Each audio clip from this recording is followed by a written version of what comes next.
पुराने समय में भी आप देख लीजिएगा कि जितने भी राजा महाराजा हुए हैं उनके संबंध हमेशा बराबर वाले से होते हैं, जाति से नहीं होते हैं। जगजीवन राम ने क्या कहा कि जाति में कोई रिश्ता नहीं होता है। आप नजर उठा के देख लो, झोपड़ी तक हमेशा रिश्ता बराबर वाले से होता है, अपवाद को छोड़ के। हम बार बार कह रहे हैं भारत की जो परंपरा है वो विवाह शादी की तो है नहीं। शादी तो इस्लाम के बाद में शब्द आया, और विवाह जो है ना ये हमारा अभी थोड़े दिनों में आया। बाकी तो हमारा स्वयंवर प्रथा था, और स्वयंवर प्रथा जो थी वो दो इंसानों के मिलन का था। नमस्कार, मैं आरव सिंह और आप देख रहे हैं पॉलिटिकल पंचायत। इंटरकास्ट मैरिज को लेकर कहीं ना कहीं राजस्थान की बात करें या अन्य राज्यों की बात करें, कहीं ना कहीं लोग आपसी में मनभेद रख लेते थे। उसको लेकर के अगर हम बात करें तो अगर बुजुर्गों से पूछा जाए तो वही सही तरीके से बता सकते हैं, क्योंकि उनका लंबा अनुभव होता है, उन्होंने अपना जीवन देखा है। वो बता सकते हैं कि इंटरकास्ट मैरिज अगर आज के समय में कोई करता है तो सही है या गलत है, क्योंकि राजस्थान में इसको लेकर के बयानबाजी शुरू हो चुकी है। हमारे साथ में रामेश्वर शेवार्ती जी हैं। क्या कहेंगे सर, जो इंटरकास्ट मैरिज को लेकर राजस्थान में बयानबाजी हो रही है, अभी हाल ही में मुकेश भाकर जी ने शादी करी है, तो उसको लेकर के कई नेता जो है, और साथ ही में अगर जिक्र करूं तो हनुमान बेनीवाल जी ऐसा कह रहे हैं कि इंटरकास्ट मैरिज की है समाज जो है बांटने का काम कर रहे हैं। आप क्या कहते हैं? आपने अपना जीवन देखा है इस चीज को लेकर। ऐसा है कि मैं 96 साल का हो गया हूँ जी। और पहली बार हमारे समाज के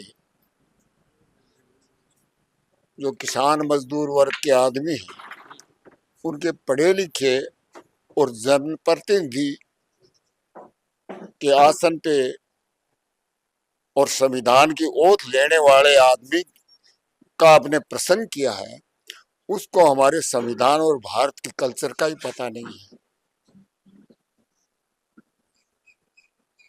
इंटरकास्ट शब्द कहां से आ गया? मनुष्य तो मनुष्य है और दो योनि है, स्त्री और पुरुष। ये हमने सामाजिक व्यवस्था भौगोलिक स्थिति के हिसाब से बना रखी है। बाकी तो मनुष्य है, स्त्री पुरुष है। और पुराने समय में भी आप देख लीजिएगा कि जितने भी राजा महाराजा हुए हैं उनके संबंध हमेशा बराबर वाले से होते हैं, जाति से नहीं होते हैं। बिल्कुल सही बात। हमने चौधरी चरण सिंह जी कुंभाराम जी के साथ जब बाबू जगजीवन राम जी के जा गए थे तो उस समय पॉलिटिकल मामला चल रहा था। मैं थोड़ा बढ़ा लूंगा कि कुंभाराम जी ने कहा भाई अपने तो एमपी एमएलए तो बहुत सारे हैं, आप एमपी क्यों नहीं बनते हैं? तो बोला मैं एमपी बन सकता हूँ लेकिन हमारे पास वोट नहीं है। बोले आपके पास साधन क्या नहीं है? बोले मेरे पास 5 करोड़ है तो अगलों के पास 20 करोड़ है। तो बोला ये तो गलत कह रहे हो। तो जगजीवन राम ने क्या कहा कि जाति में कोई रिश्ता नहीं होता है।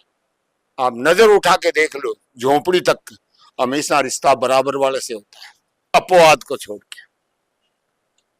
लेकिन कहीं ना कहीं सर अगर मैं वही तो आ रहा हूँ, अपवाद, बाकी रिश्ता हमेशा बराबर वाले से होता है। एक गरीब झोपड़े वाला बैले वाला तो बेटी दे देगा नहीं लेता, तो फिर जाति का रिश्ता कहाँ है? रिश्ता तो सब बराबर का है। और दूसरी बात, हम बार बार कह रहे हैं भारत की जो परंपरा है वो विवाह शादी की तो है नहीं। शादी तो इस्लाम के बाद में शब्द आया, और विवाह जो है ना ये हमारा अभी थोड़े दिनों में आया। बाकी तो हमारा स्वयंवर प्रथा था, और स्वयंवर प्रथा जो थी वो दो इंसानों के मिलन का था। और वो वैध कब था? जब उसके माँ बाप दोनों पक्ष दादी दादा सहमत होते हैं तो उनको आशीर्वाद देते हैं।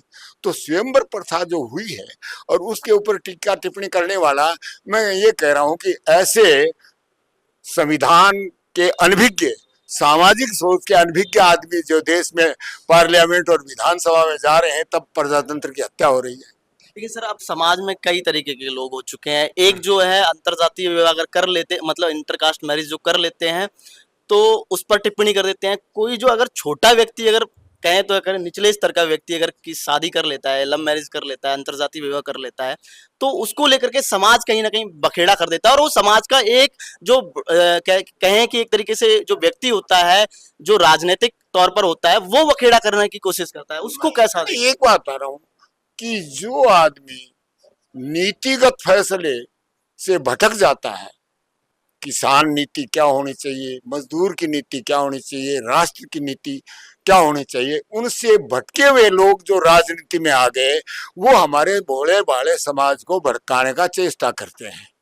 बाकी ये संविधान की ओथ लेकर के और अपराध कर रहे हैं इस तरह का स्टेटमेंट दे करके, ये भेद पैदा कैसे कर सकते हैं। मैं तो कह रहा हूँ ये राष्ट्र के अपराधी लोग हैं। सर एक तरफ तो यही जब वोट लेने जाते हैं तो कहते हैं सभी को बराबरी का दर्जा देना चाहिए, चरण भी स्पर्श कर लेते हैं, तब जाति कहीं नहीं दिखाई देती है। लेकिन जब कोई यदि शादी विवाह कर लेता है तो इस तरीके के मैंने बयान क्या कहा, ये होते आए हैं जब हजारों साल से, जब भी किस ये पेड़ का रूप बना है मानव सभ्यता के हिसाब से, स्त्री पुरुष से जब गृहस्थी बना है, साख संबंध होने शुरू किए हैं, तो मानव अपना पीढ़ी दर पीढ़ी डेवलपमेंट करता था। ये एक स्टेज ऐसा था कि वहां गांव में शादी नहीं होती थी, आज गांव में होने लग गई। पहले गोद में नहीं होती थी, गोद में नहीं होती है और आज भी नहीं हो रही है। लेकिन पहले गांव की बेटी को हम बेटी मानते थे और आज दो गोद के आके मिलते हैं वहां संबंध, क्योंकि परिस्थितियां बन गई हैं। आज हरियाणा में जाट समाज 4 गोद छोड़ता था और राजस्थान का तो 4 छोड़ता है, शेड्यूल कास्ट के लोग करीब करीब जो है ना 4 गोद छोड़ते हैं। लेकिन आज परिस्थिति ये हो गई, गलत तो इतना बढ़ गया और पात्र जो है ना लड़की लड़के नहीं मिलते हैं, इसलिए दादी नाना का गोद छोड़ के ना संबंध करने लग गए हैं। तो परिस्थिति, ये मानव जो है वो सभ्य मानव है और परिस्थिति के हिसाब से परिवर्तन करता रहता है। और जो परिवर्तनवादी नहीं है, विकासवादी नहीं है, वो रूढ़िवादी कुछ भी कहे। तो क्या कहें सर, जो परिवर्तन चल रहा है इस समय का वो ठीक है? मैं क्या कह रहा हूँ, हमारे महापुरुषों ने जब सर छोटू राम ने खून का रिश्ता सर्व बांधा है, चौधरी चरण सिंह ने तो सन 54 में पंडित जवाहरलाल नेहरू को लिखा है कि भारत जाति प्रधान देश है, इसलिए जाति संस्कार मिटने के लिए जरूरी है कि शिक्षा के पहले इंटरकास्ट कंपलसरी की जाए। ये लेटर मैंने किताब में छापा, चौधरी चरण सिंह ने, जो दुनिया की 56 देशों की यूनिवर्सिटियों में पढ़ाई जा रही हैं और भारत में उसको प्रचारित नहीं किया, मैंने पूरे देश में भेजी है और उसके बाद में उस महापुरुष को तो भारत रत्न मिला है। लेकिन सर आज के और एक लेटेस्ट है और राजस्थान की सर्वमान्य नेता है, चीफ मिनिस्टर रही है 2 बार, वसुंधरा जी ने अभी क्या कहा कि पहले वो राजपूत की बेटी और जाट की बहू बताती और गुर्जर की समधन, अब क्या कहा उन्होंने, परिवर्तन किया है कि मैं 2 ही जात मानती हूं, पुरुष और स्त्री। बिल्कुल। तो कुदरत का जो सिस्टम है, बाकी तो बनावटी चीजें हैं, मानव ने अपने तरीके से जो है ना निर्मित किए हैं, बाकी स्त्री और पुरुष 2 ही जाती है। लेकिन सर आज के नेता जो है समाज में इन सब चीजों को फॉलो अप नहीं कर रहे हैं ना, पुराने जमाने के लोग सब। ये नेता शब्द ही हमारे देश को कलंकित कर रहा। नेता तो सुभाष चंद्र बोस था, महात्मा गांधी था, डॉक्टर अंबेडकर था, जिन्होंने नेतृत्व किया। ये तो भटके हुए लोग हैं, नेता कहाँ है? लेकिन सर कहते हैं ना बड़े, मैंने क्या कहा कि भटके हुए लोग हैं, इनको मौका मिल जाता है संविधान की कमजोरियों से, बाकी तो अपराधी लोग हैं। अगर सर एक शब्द में अगर उन लोगों को आज के जो नेता हैं, हाँ? अभी आपने जिक्र किया, तो एक शब्द में अगर उनको बताना चाहें तो क्या सीख लेनी चाहिए उनको? मैं ये कह रहा हूं कि लोगों को भटकाव के रास्ता नहीं और भाईचारे का रास्ता अपनाना चाहिए। देश में जब तक भाईचारा नहीं होगा, सामाजिक एकता नहीं होगी, तो देश आगे नहीं बढ़ सकेगा। कोई भी आदमी कमजोर होगा, एक ताकतवर होगा, तो भाईचारा कायम नहीं हो सकता। इसीलिए आज हम विदेश में जाते हैं तो बुद्ध का देश बताते हैं। हम 20 का पीरियड तो हमारा कलंकित रहा है। और क्यों था कि घरों में ताले नहीं लगते थे। आज तो हमारी स्थिति हो गई है कि बाप बेटे के ताले लग रहे हैं, सास बहू के ताले लग रहे हैं आपस में, ये स्थिति बन गई है। तो इसको इस दुराचारी स्थिति से निकलना पड़ेगा और भाईचारा पैदा करना पड़ेगा, और आपस में भाईचारा और विश्वास पैदा करना पड़ेगा। कहीं ना कहीं जो इंटरकास्ट मैरिज है वो ठीक है। मैं कह रहा हूं इंटरकास्ट है नहीं, दो व्यक्ति जो समझे हैं और वो अपना संबंध करते हैं, उससे पवित्र कोई रिश्ता नहीं हो सकता। भला भाग के जाना, बदमाशी करके जाना, वो अनैतिक है।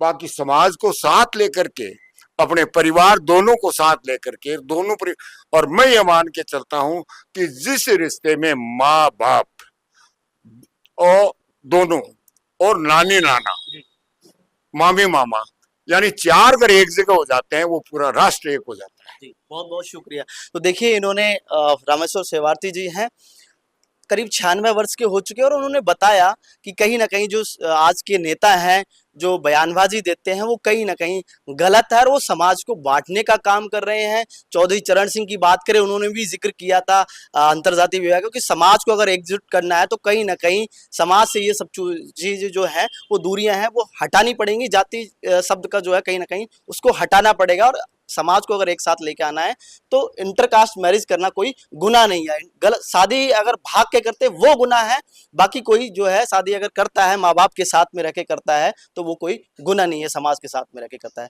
तमाम सवालों के जवाब दिए और मुखर होकर के बताया उन सब चीजों को लेकर के। बने रही मेरे सहयोगी कैमरामैन राकेश गुप्ता के साथ। मैं आरव सिंह, पॉलिटिकल पंचायत, जयपुर।